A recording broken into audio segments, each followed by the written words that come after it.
Hi, ಹಬ್ಬಗಳು ಆಯಿತು. ಹಬ್ಬ ಆಗಿದೆ, ಮನೇಲಿ ಹಣ್ಣು ತುಂಬ ಇದೆಯಾ? ಹಾಗಾದರೆ ಈ ರೆಸಿಪಿನ ಒಂದ್ಸರಿ ಟ್ರೈ ಮಾಡಿ. ಫ್ರೂಟ್ ಕಸ್ಟರ್ಡ್ ಅಂತ ಹೇಳಿಬಿಟ್ಟು ತುಂಬಾ ರುಚಿಯಾಗಿರುತ್ತೆ, ತುಂಬ ಬೇಗನೆ ಇನ್ಸ್ಟೆಂಟಾಗಿ ಮಾಡಬಹುದು. ಇದನ್ನು ಮಾಡೋದಕ್ಕೆ ನಾನು ಒಂದು ಅರ್ಧ ಲೀಟ್ರ್ನಷ್ಟು ಹಾಲನ್ನು ತೊಗೊಂಡಿದ್ದೀನಿ. ಹಾಲನ್ನು ಕುದಿಸ್ಲಿಕ್ಕೆ ಫಸ್ಟಿಗೆ ಇಡಬೇಕಾಗತ್ತೆ. ಅದು ಚೆನ್ನಾಗಿ ಕುದಿ ಬಂದ ಮೇಲೆ ನೀವು ಸಣ್ಣ ಫ್ಲೇಮ್ ಮಾಡಿ ಇಟ್ಕೊಳ್ಳಿ.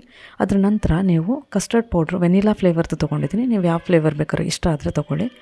ಅದರ 2 ಟೇಬಲ್ ಸ್ಪೂನ್ ಆಗುವಷ್ಟು ಕಸ್ಟರ್ಡ್ ಪೌಡ್ರನ್ನ ಒಂದು ಬೌಲಲ್ಲಿ ಹಾಕಿಬಿಟ್ಟು ತಣ್ಣಗಿರೋ ಹಾಲನ್ನು ಹಾಕಿಬಿಟ್ಟು ಗಂಟುಗಳು ಇಲ್ಲದೇ ಇರೋ ಹಾಗೆ ಮಿಕ್ಸ್ ಮಾಡಿ ರೆಡಿ ಇಟ್ಕೊಂಡಿದ್ದೀನಿ. ಈಗ ನಾವು ಗ್ಯಾಸ್ ಫ್ಲೇಮನ್ನು ಸಣ್ಣದೇ ಇಟ್ಕೊಂಡಿರೋದ್ರಿಂದ ಒಂದೊಂದೇ ಸ್ಪೂನ್ ಕಸ್ಟರ್ಡ್ ಮಿಕ್ಸ್ಚರ್ ಏನಿದೆ ಅದನ್ನು ಹಾಕೋಬಿಟ್ಟು ನೀಟಾಗಿ ಮಿಕ್ಸ್ ಮಾಡಿ ಗಂಟಿಲ್ದಲೆ.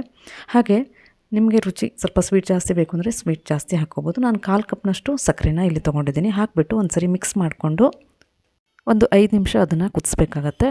ತಳಕ್ಕೆ ತಾಗೋದ್ರಿಂದ ಆದಷ್ಟು ಮಿಕ್ಸ್ ಮಾಡ್ತಾಯಿರಿ. ಹಾಗೆ ಅದನ್ನು ತಣ್ಣಗಾಗೋದಕ್ಕೆ ಬಿಟ್ಕೊಳ್ಳಿ.